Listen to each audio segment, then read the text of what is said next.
And so, I was born. The first people I remember seeing were the old man, the old lady, and their daughter, Heather. After they'd said hello, the old man powered me down so he could install some software. I could tell they were nice people. The old man didn't give me a silly voice or stupid personality.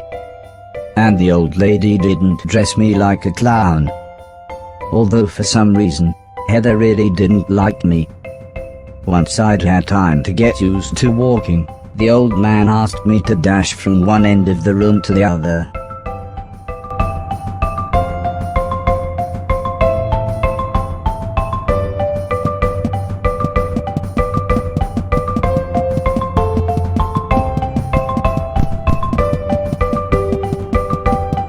Next, the old man spent a couple of hours building some wooden platforms. He said he wanted me to jump up them, but I must admit, I was scared.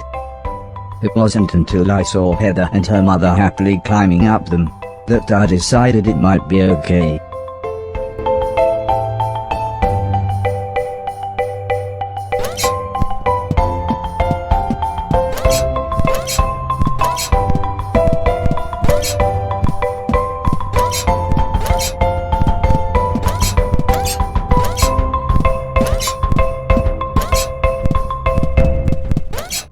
The old man then rearranged the platforms. He told me to try to reach the other end of the room without touching the floor. Heather said the floor's made of lava. But when I smiled at her, she just frowned and looked away. The old lady arranged some pillows and blankets. She said it was in case I fell, but I think she just wanted it to look more like lava.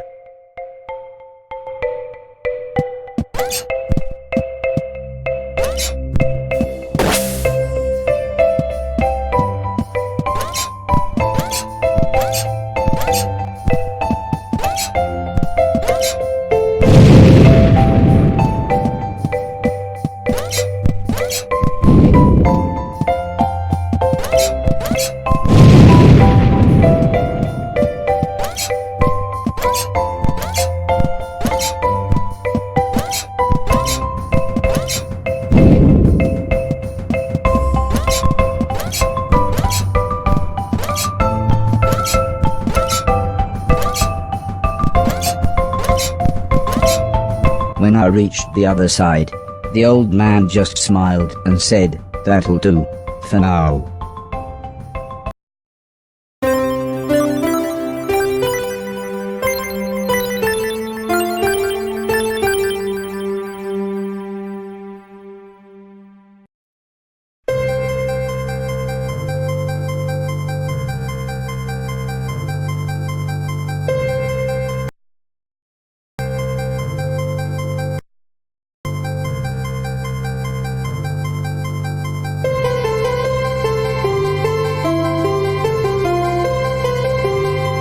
A couple of days after those first lessons, the family had a big meal, and I was introduced to everyone else.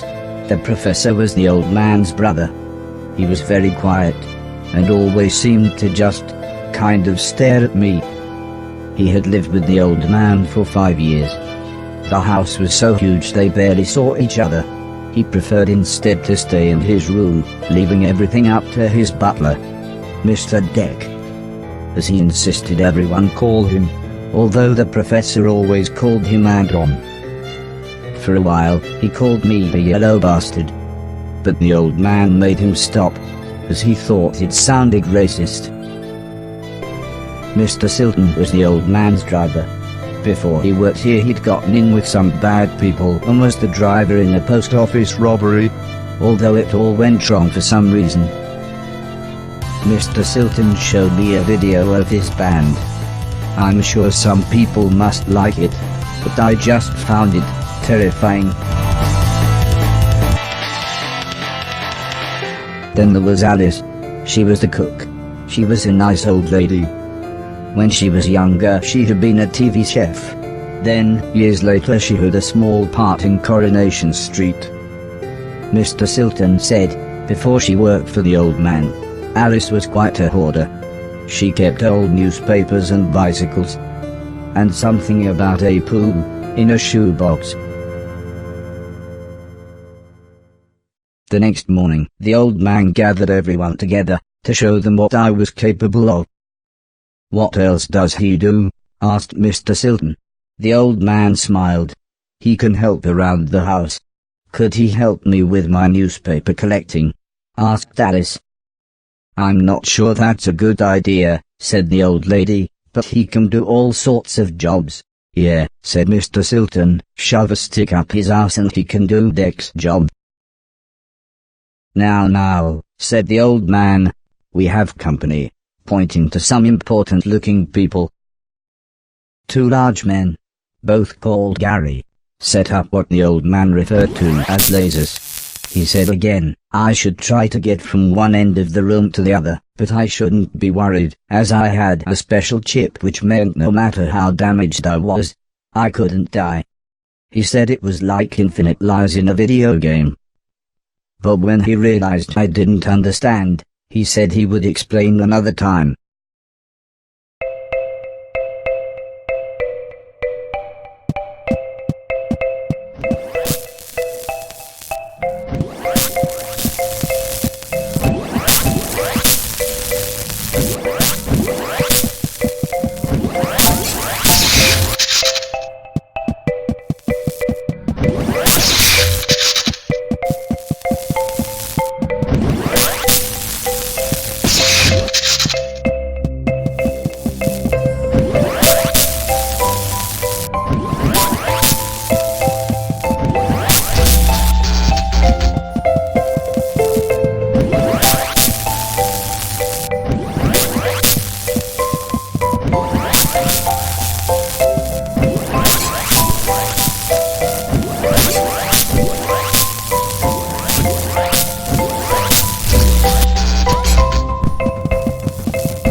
Everybody clapped, except the important-looking men. "Not exactly a cold, calculated killer, is it?" said the man in black. The man in grey laughed. "What kind of artificial intelligence was that?" he asked. "Move right, unless there's something in the way." Okay, said the old man. He turned to me and whispered, "They're going to make it quite a bit tougher. But I'm sure you'll be fine."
The Garys then rearranged the room one last time. The old man smiled.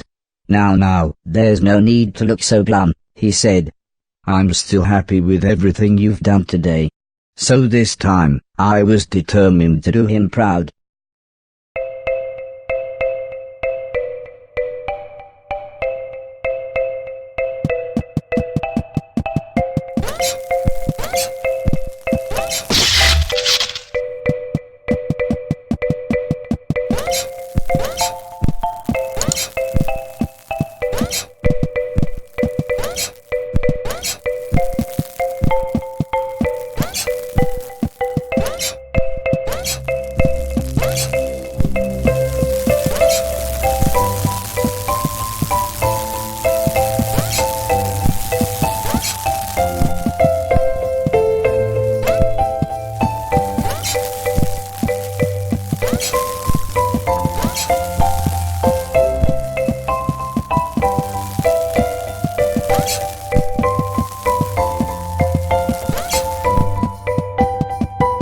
The old man's friends actually seemed quite happy when I made it through.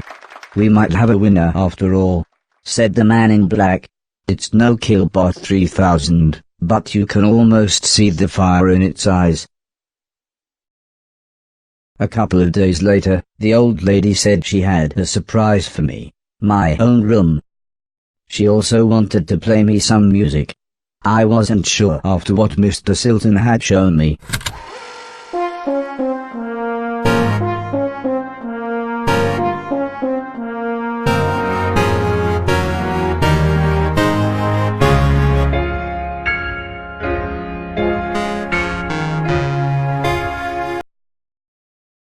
As if music wasn't amazing enough, the old lady then bought me a television set. I couldn't believe what I saw. I watched everything I could. Comedy, drama, horror, sci-fi. Anything anyone wanted to watch I would happily watch with them. Then one day, the old man set up a small box. He plugged some cables into the television and said, "This is what I meant when I said video games." I played games at every chance I could. I took on everyone.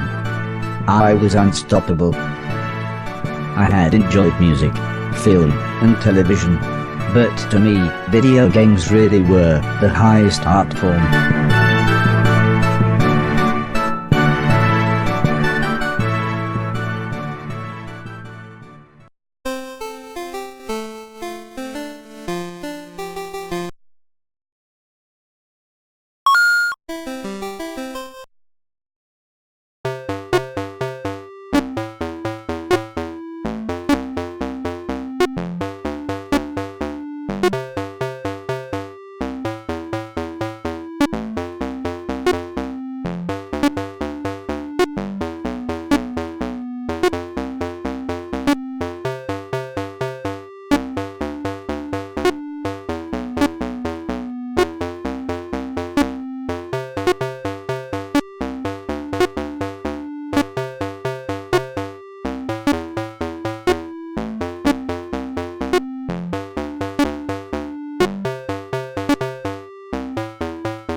Heather's birthday was a couple of months later. Her mum and dad had bought her a camera and arranged a day out by the sea so that Heather could take some photos, although I really don't think she wanted any pictures of me. When the old man asked the professor if he wanted to go, he frowned and said, "I can't believe you want to spend time with that thing, it could destroy the world." I wasn't sure what he meant, but the old man just smiled and said, "That's what you said about the Game Boy. Anton, how about you?" "I don't think so," said Mr. Deck. "The last time I got in that car, Barry crashed us into a branch of Woolworths.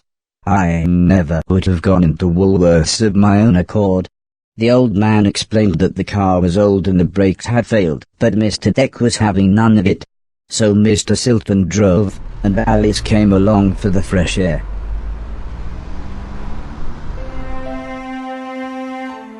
I enjoyed being outside. Although, the old lady kept telling me to be careful of the rickety old walkways. It felt like she was telling me off, but I think she was just concerned.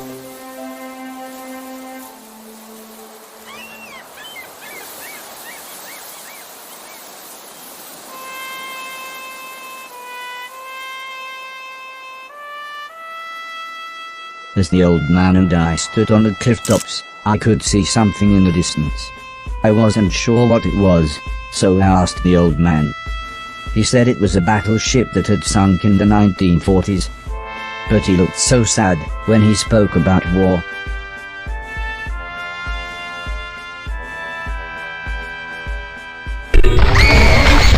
I didn't see what happened, but the metal platform Heather was climbing on had collapsed. She was safe, even if the rocks she was on looked very dangerous.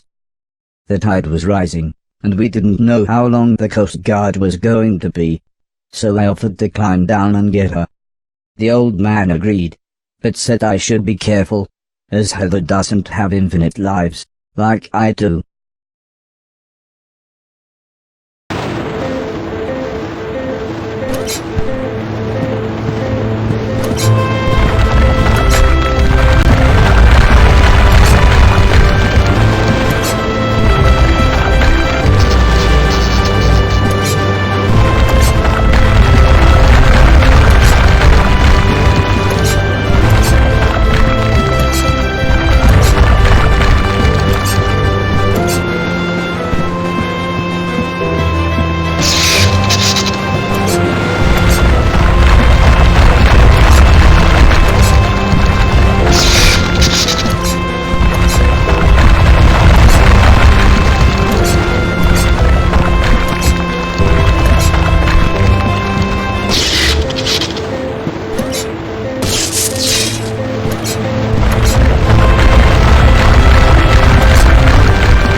Heather was unconscious, and her leg was broken. So I picked her up as gently as I could. I decided it would be best if I didn't run the rest of the way.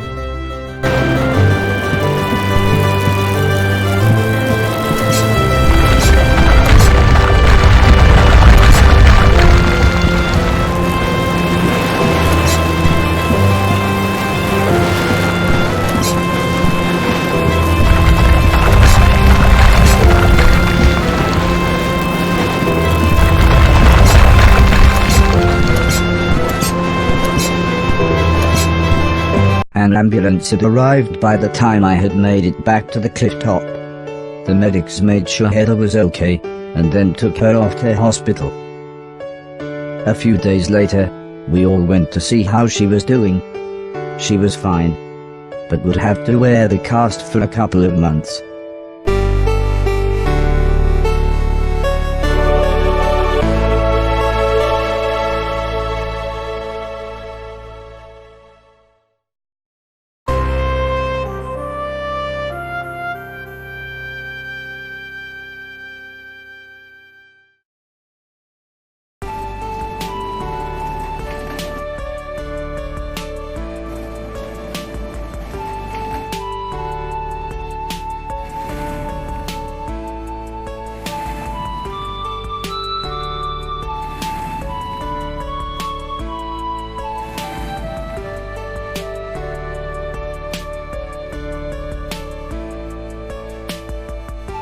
Once Heather got to know me, we became good friends. We enjoyed the same films and TV. She was also annoyingly good at some of my favorite games. After a while, she became very interested in how I worked. Soon she knew as much about me as the old man did, if not more.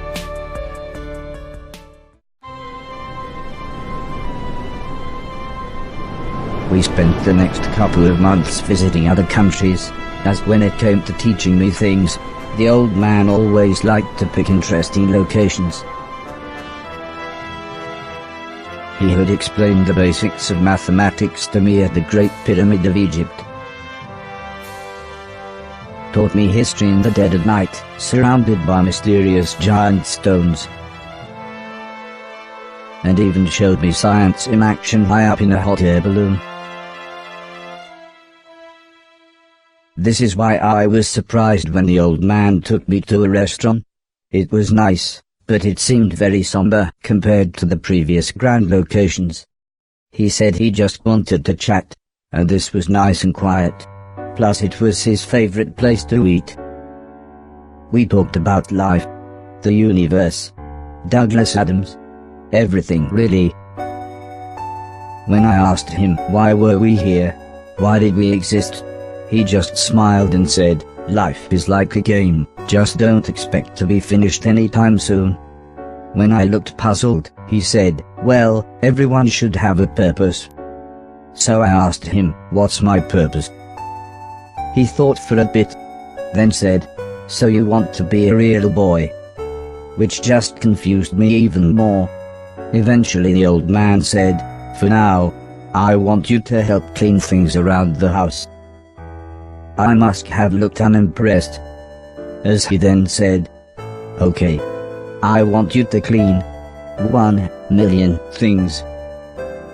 It didn't sound like the meaning of life, but I suppose you've got to start somewhere.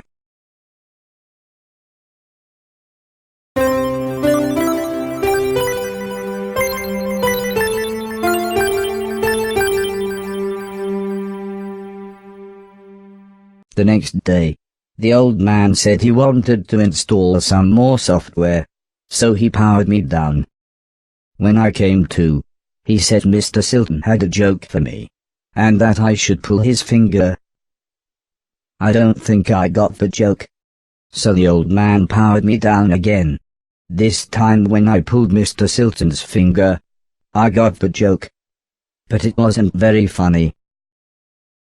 The old man then explained that he had installed a special chip which allowed me to clean away anything that was broken.